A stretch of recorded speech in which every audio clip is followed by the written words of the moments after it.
Hello, Abraham. My understanding of your teachings is that thought stimulates vibrations, which stimulates emotion, which stimulates... The thought is vibration. Okay.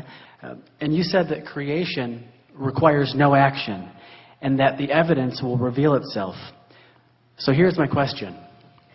That's mostly right. Thought and vibration are one and the same.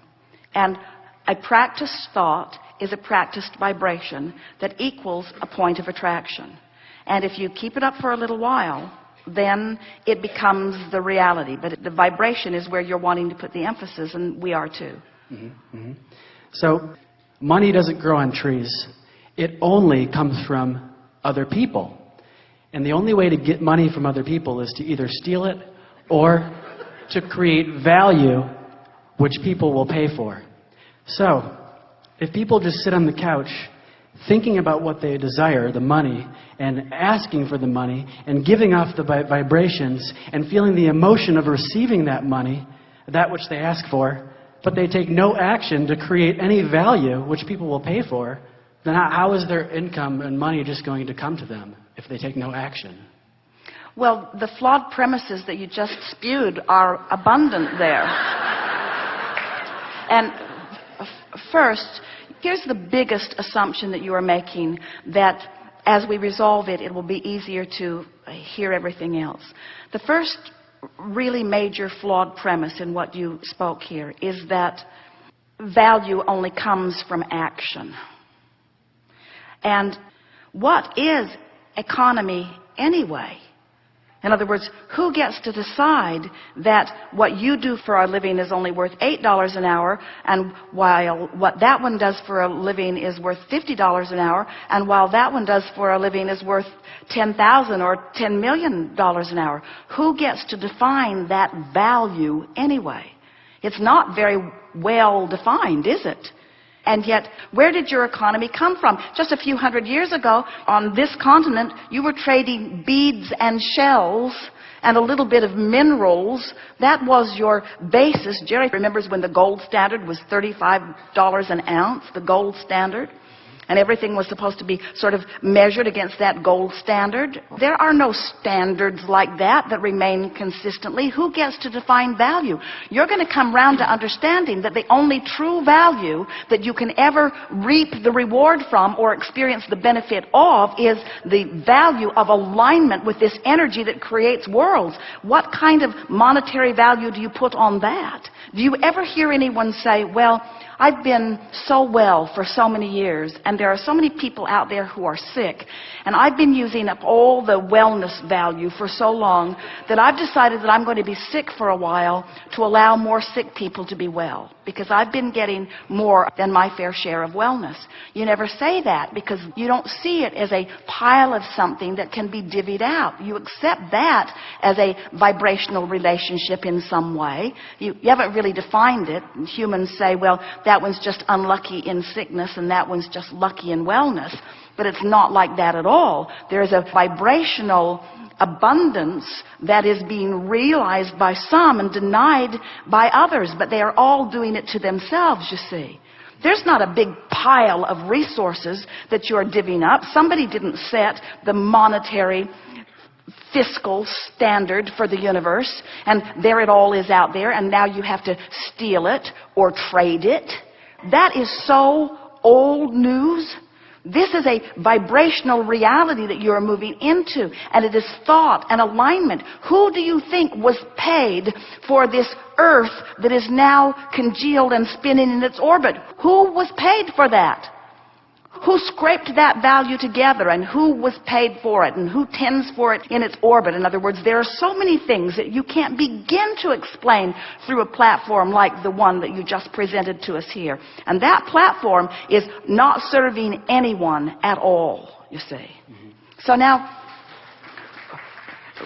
in other words, this is common wisdom. There isn't anything that you said. You didn't just make it up. A whole lot of people believe that. But now, read it to us again, and we're going to pick it apart line by line so that you can feel what we're getting at. Just start again. Okay. My understanding of your teachings is that thought stimulates vibrations, All right, so now we've amended that. Thought and vibration. Thought is vibration. And law of attraction brings more thought to it. So when I think this thought and I hold the frequency of it for as little as 17 seconds, another thought like it is going to join it. And you're calling that stimulation of thought. And we say yes. When you keep a vibration going, law of attraction is going to make it bigger and bigger and bigger. Whether it's something wanted or unwanted, it will get bigger by focus to it. And so you don't have to do anything. You can just sit You there have to focus. sit in a chair and focus like this. And money's going to come. But wait. Don't get there too soon. Focus, but focus is doing something. Focus is harnessing the energy that creates worlds. In other words, that's like saying, you don't have to do anything. You just have to focus. And then the world will come into being. Somebody did something. Somebody did something. Somebody focused. Focus has value. You can sit and focus out of the vortex and your life won't change at all. You can sit and focus in the vortex and your life will change magnificently. The power of your mind is the only power that matters, and all the other stuff you do is just for the pleasure of enhancing what you've really done with your mind. And all the real power is the focus. And for you to call that nothing could not be further from accurate. Okay. All right. Okay. We are enjoying this. We want you to enjoy it too. I'm loving it. Very much enjoying. Okay, so continuing, most people would like enough passive income, but it's not about the action that you offer. It's about the alignment with the dream. It's about the alignment with the real resource. We're talking about tapping into the energy that creates worlds and flowing it through your experience. And a really good place to start is to look around at the vast differences in the way people are living their lives. The people that are working the hardest in terms of action are receiving the least. And the people who are working the least are receiving the most. How do you reconcile that? Most don't. Most just say, that sucks. Most just say, there's injustice. Most just say, let's take the pie and split it up again. Let's take the pie and split it up again. Let's take the pie and split it up again. And it does not matter how many times you split that pie up. It will move into the vibrational places where law of attraction puts it. In other words, you just can't orchestrate it through action. It is a vibrational attraction or allowance that it is all about. Continue just a little bit. We have 2 minutes. Okay. So people want this income, I believe, so that they can be free to express their creativity and fulfill their deepest desire. People want it so that they will feel better. You say they want it so that they can satisfy this and this and this. What they want is alignment, and alignment brings money. And what you're saying is they want the money so that they can then observe alignment, and we say they want the alignment which will bring the money. What they want is the alignment. What you want is to be in love. What you want is to take a walk and feel your heart soaring. What you want is for music to move through your body. What you want is to be alive and brilliant and have good timing. What you want is to be clever. What you want is to love. These are the things that you want. What you want is alignment. All the other stuff is irrelevant. And when you go for alignment first, then all the other trappings have to fill in around it. It is law. Okay.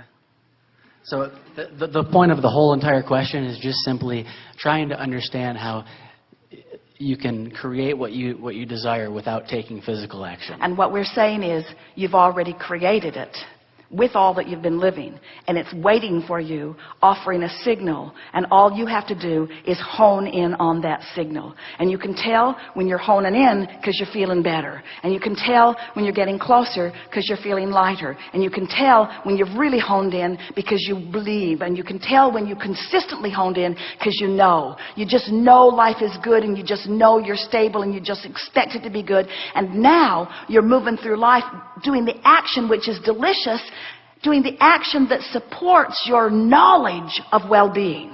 In other words, you'll get tuned in and you won't cease to act. We promise you, when you're tuned into the energy that creates worlds, the inspiration to call this person and go there, the inspiration will flow through you. You'll be the busiest, most active person that you've ever known in your life.